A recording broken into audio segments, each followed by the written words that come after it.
गुरुर्देवो महेश्वरः गुरु साक्षात् परं ब्रह्म तस्मै श्री गुरुवे नमः।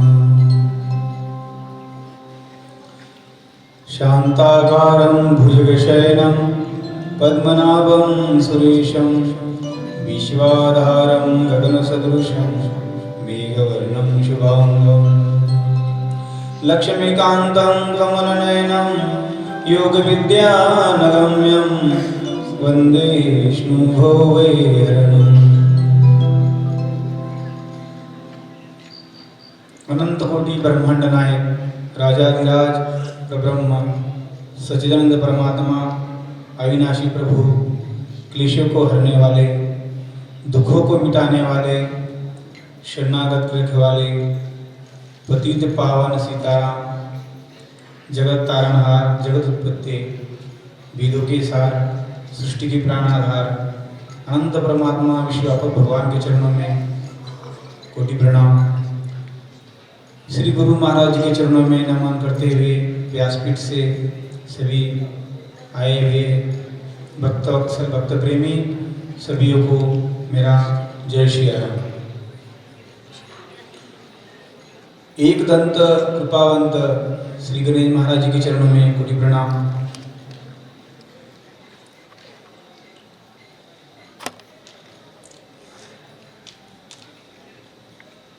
आज के पवित्र पर्व पर और बाबा जी के 31वां पुण्य स्मरण निमित्त परमात्मा कृपा से बाबा जी हमको हर साल स्मरण कर लेते हैं। यही मेरा पुण्य, यही मेरा अहोभाग्य है। 5 मिनट भगवान का भजन करेंगे। श्री राम जय राम जय जय राम, श्री राम जय राम जय जय राम, श्री राम जय राम जय जय राम, श्री राम जय राम जय जय राम, श्री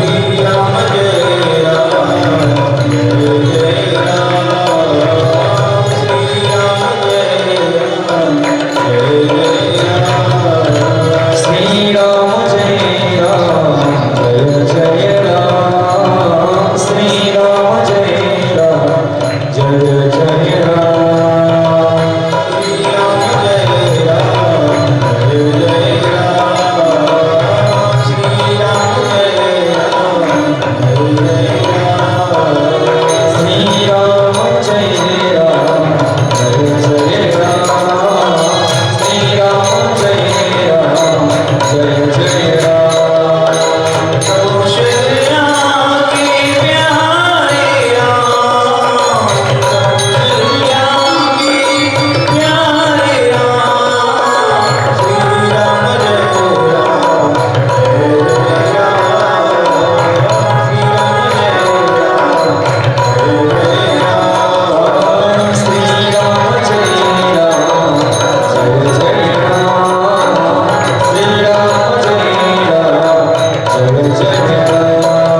जय राम जय जय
श्री गणेश जी महाराज जी को छोटी प्रणाम करते हुए सत्संग को शुरुआत करते हैं।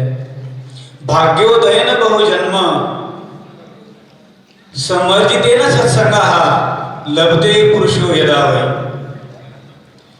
जब जन्मों जन्मांतर का जब पुण्य संचय होता है, जब भाग्य का उदय होता है, तब आदमी सत्संग में आता है। सत्संग इतना सहज नहीं है, और वो भी संतों का दर्शन, और वो भी बाबा जी से महात्मा का पुण्य बिना मिले न संता सतसंगति कर संस्कृति कर अंता। पुण्य जन्म का जब पुण्य होगा तब सत्संतों का दर्शन होता है और संगत में आने को मिलता है, और संगत में आने के बाद जीवन संस्कृति मतलब जन्म मरण, आदमी जन्म मरण का अंत होता है। 84 योनि से जीव मुक्त हो जाता है। सत्संग का बहुत प्रभाव है, और सत्संग में आकर भी आप लोग जाप कर रहे हैं, जो कोई साधारण बात नहीं है। रामायण में आया है, तुलसी बाबा बताते हैं, भाय कुभाय अनक अलसहु नाम जपत मंगल दिशि दसहु। इसका अर्थ है अच्छे भाव से, बुरे भाव से, कुभाव से, आलस से, निद्रा से, जंबैले समर जैसे भी नाम मुख से निकले कल्याणी है, वो भी दशो दिशा मंगल है। और आप लोग तो एकाग्र बैठकर बाबा का स्मरण करके जाप कर रहे हैं, तो कहीं नहीं जाएगा। जासु नाम सुमिरत एक बारा उतरई नर भव सिंधु अपारा। जिसका नाम अंतिम समय में जब जीव एक बार लेता है तो जीव संसार से पार हो जाता है। तो भाई आप लोग 1 घंटा 4 घंटा 10 घंटा जो जाप करते हैं तो कहीं नहीं जाएगा, फल मिलना ही मिलना है। व्यास नारायण ने कहा है, अमोघम दर्शनम रामम अमोघास्ते संस्तवः अमोघास्ते भविष्यांति भक्ति नरो नराभवी। हे मर्यादा पुरुषोत्तम श्री राम, जब जीव अंतिम समय में जब आपका स्मरण करके ही राम नाम का जीव मुक्त हो जाता है, और कोई न कोई अनुष्ठान करके और जो जाप करता है प्रभु कुछ फल जरूर मिलेगा, फल मिलता है। बड़े भाग मनुष्य तन पावा सुर दुर्लभ सब ग्रंथ ही गावा। रामायण बोल रहे हैं, बाबा कह रहे हैं तुषार महाराज, बड़े भाग से मनुष्य मिला है, बड़े भाग मनुष्य तन पावा सुर दुर्लभ सब ग्रंथ ही गावा। सुर मतलब देवता, देवता लोग कहते हैं, देवताओं को दुर्लभ है सब ग्रंथ वेद पुराण कहते हैं कि मनुष्य जीवन जो है बार बार नहीं मिलता है। देवता भजन नहीं कर सकते हैं, देवता लोग तपस्या करके मूर्ति लोक में मनुष्य, उन लोग जब मनुष्य था तो तपस्या करके वो लोग स्वर्ग में गए हैं, देवता बने हैं, वहां ऐश्वर्य भोग रहे हैं, लेकिन वहां भजन करने का चांस नहीं है। मुक्ति का चांस जो है मूर्ति लोक है। इसलिए मनुष्य ही पाकर जीव को अपना कल्याण करना चाहिए। इस मृत्यु लोक में आकर भाग्य यह है कि आप लोग संतों के सानिध्य में आ गए हैं, और वो भी यहां आकर आप लोगों को मंत्र मिलता है। मंत्र क्या समझे आप लोग? ये ऋषि मुनियों का मंत्र है, भगवान का मंत्र है, जो परंपरा चली आ रही है। तो बाबा के पास वही मंत्र है जो आप लोग को दिया जाता है। जैसे नौका में खिला ठोक दिया जाए, खिला अगर लोहे का पानी में डाल दोगे वो डूब जाएगा, लेकिन अगर नौका में ठोक दोगे तो वो फिर डूबेगा, तैर जाएगा। तो वैसे ही संतों के सहवास में आने के बाद जीव तैर जाता है। ये संत की महिमा है। रघुपति विमुख जतन कर कोई कवन सकई बंधन छोरी। जीव चराचर बस के राके सो माया प्रभु सोबे वाके। भगवान से विमुख रहकर किसका कल्याण होने वाला है? किसी का नहीं। घर से बाहर निकलने के लिए गेट पर्याय है, तो वैसे ही संसार रूपी घर से निकलने के लिए परमात्मा रूपी गेट जरूरी है, नाम चिंतन रूपी गेट जरूरी है। तो नौका, ये समुद्र क्या है? भवसागर है।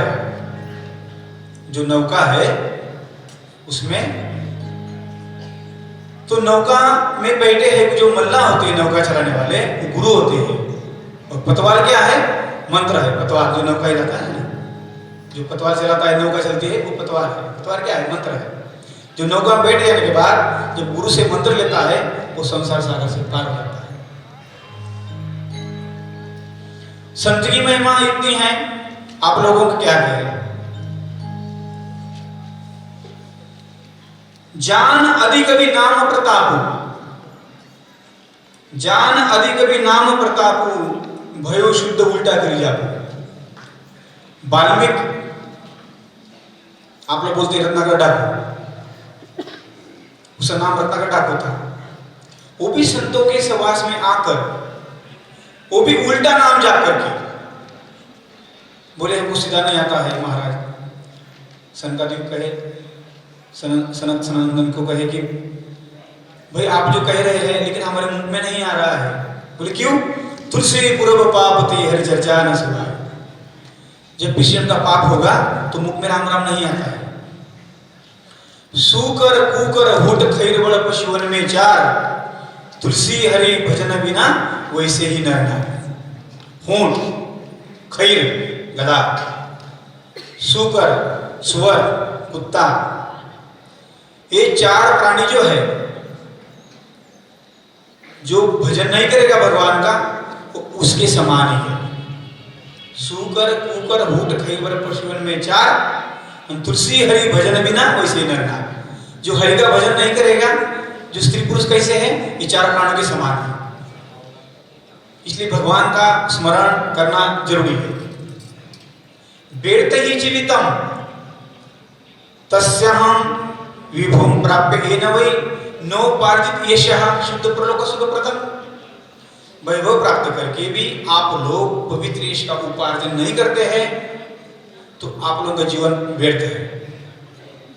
संसार में कोई किसी का नहीं है।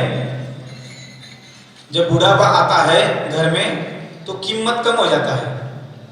जब 70 साल का कोई आदमी है, 80 साल कोई आदमी है, उसको कोई घर में कीमत नहीं देगा।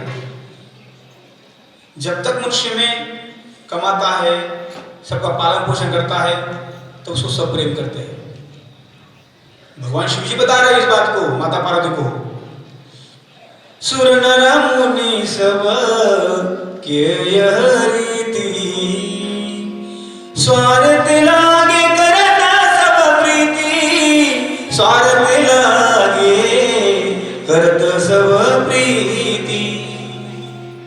महाराज, जब आप जीवन में कुछ नहीं करोगे, जिसने कुछ कमाया नहीं है, तो बहू और बेटा ताना मारते हैं, ताना खा के जा रहा करेगा इस दुनिया से। जिसने ज्ञान कमाया है, तपस्या की है, उसको भी भजता नहीं होगी। क्योंकि पुत्र जो है ये सेवा के रूप में ही प्रकट होता है पिता के शरीर से। और अपना कर्म में अगर गड़बड़ है तो पुत्र आपको तकलीफ देगा। और जो भगवान का भजन करेगा उसका जीवन सुख शांति में जाता है। तो भगवान के 4 प्रकार के भक्त होते हैं। भगवान गीता में बोलते हैं, चतुर्विधा मां भजन्ते जना सुकृतिनो अर्जुना, आर्थ जिज्ञासु अर्थार्थी ज्ञानी च भरतवर्षभः। हे अर्जुन, हे बाहुबली अर्जुन, मेरे 4 प्रकार के भक्त होते हैं, मुझे चारों ही प्रिय है। एक होता है आर्थ, जो दुख से पीड़ित है। वो बोलता है, भगवान हमको ठीक कर दीजिए प्रभु, हम आपको मंदिर में जाएंगे, इतना लड्डू चढ़ा देंगे, नारियल तोड़ा देंगे।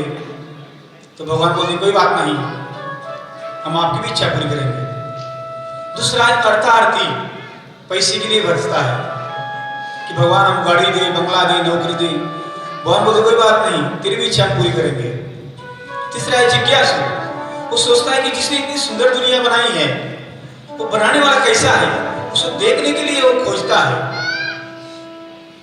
और चौथा है निष्काम कर्मयोग, बस वो सिर्फ ईश्वर को प्राप्त करने के लिए बसता है। तो भगवान चारों को मिलते हैं ऐसी बात नहीं है, भगवान सबसे प्रेम करते हैं, लेकिन भाव होना चाहिए। भक्ति भी दो प्रकार की होती है, तामसी और सात्विक। तामसी भक्ति क्या है? शरीर को तकलीफ देना। एक महात्मा जी थे, बड़े तामसी थे, तो अपने आप को वो क्या करते थे, सुबह एक लोहे की जंजीर ले जाते थे और जंगल में कुआं था बावली, तो उसमें अपने आप को उल्टा लटका के पैर में जंजीर बांध के ऊपर बांध देते थे और दिन भर लटकते रहते थे कि मुझे अब मिलेंगे प्रभु, तब मिलेंगे प्रभु। ऐसे 4 महीने बीत गए। तो वहां एक बच्चा आया, बकरी चराने वाला, 12 साल का लड़का था। बोले बाबा आप आपने आपको काहे ऊपर लटकाए हुए? बाबा कुछ देर तो बोले नहीं, फिर बाद में बोले कि भगवान को प्राप्त करने के लिए। क्या बाबा भगवान मिल जाते हैं ऐसे में? बोले हाँ। तो उसने क्या किया, बकरी चरा रहा था बेचारा, तो बकरी गले में एक रस्सी छोड़ दिया, अपने पैर को बांध लिया, वो भी उल्टा लटक गया। जब उल्टा लटका तो 1 घंटे भगवान प्रकट हो गए, बोले जय श्री राम। तो साधु नाराज हुआ, तो बोले प्रभु हम 6 महीने से लटके हुए हैं, वो भी दिन भर लटकते रहते 12 घंटा। ये लड़का पहली बार आया और 2 घंटे में लटका और आप उसको प्राप्त हो गए। मेरे ऊपर श्रद्धा थी, सूत की रस्सी से अपने आप को बांध कर लटक गया। उसको डर नहीं था कि रस्सी टूट जाएगी, वो जानता था हमको भगवान बचाएगा। और तुझे मेरे ऊपर विश्वास था ही नहीं, तो लोहे की जंजीर बांधा हुआ है, कहीं टूट ना जाए। सबसे बड़ी श्रद्धा और विश्वास।